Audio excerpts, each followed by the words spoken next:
Khalistan movement की जो resurgence है, भारत की सेंट्रल गवर्नमेंट ने उसको बहुत बड़ी थ्रेट के तौर पे परसीव किया जब भी उन्होंने ट्रांसनेशनल रिप्रेशन का ऑप्शन उन्होंने अडॉप्ट किया। प्राइम मिनिस्टर ट्रूडो ने कहा कि इसके जो लिंकेजेस हैं वो जाते हैं इंडियन एजेंट्स के ऊपर, और फिर एक उनकी अपनी इंटेलिजेंस रिपोर्ट जो इन्वेस्टिगेटिव रिपोर्ट थी उसके ऊपर कहा गया कि इसके ताने बाने तो जाके तो भारत के प्राइम मिनिस्टर के ऑफिस तक जाते हैं। कितनी सीरियस थ्रेट इस वक्त महसूस कर रही है भारतीय जनता पार्टी खालिस्तान को? हिंदुस्तान ने एक अपना एक इमेज बनाया, वो सॉफ्ट इंडिया का, एम्ब्रेसिव इंडिया का, कलरफुल इंडिया का, यानी कि दुनिया हिंदुस्तान को सकाफती सतह पे जानती है। लेकिन रियासती तौर पे अगर आप हिंदुस्तान को देते हैं या सियासी तौर पे हिंदुस्तान को देख रहे हैं तो हिंदुस्तान एक रिप्रेसिव स्टेट है।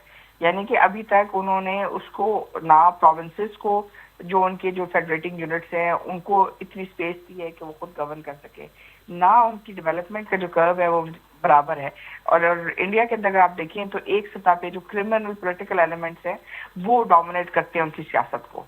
यानी कि आप उनकी रीजनल पार्टीज को देखें, जो सिक्स पॉपुलेशन है वो कनाडा में बिलखसूस जैसे जैसे वो इक्तिसादी तरक्की हासिल करते रहे या उनके पास जो भी चैलेंजेस थे वो इमिग्रेशन के बाद वहाँ प्रोमिनेंट पोजीशन में है।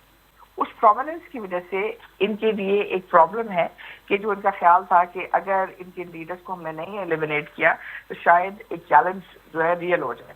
इसको अंडू करने के लिए उन्होंने अपनी तरह से उनका रिलेशनशिप था, डिफेंस रिलेशनशिप, इकोनॉमिक और पॉलिटिकल रिलेशनशिप अमेरिका के साथ, इजराइल के साथ, उनका ख्याल था कि अगर हम ये इस्तेमाल करेंगे तो शायद हम जो भी करेंगे उसका कोई इम्प्लीकेशन नहीं आएगी। तो उन्होंने कैनेडियन जो सिख हैं उन पे यूके में, इन ऑस्ट्रेलिया में जो है मतलब कत्लो गारत का सहारा लिया। अब प्रॉब्लम ये है कि उससे बजाय इससे कि वो उन लोगों को टेम कर लेते, वो एक राइट हो गया।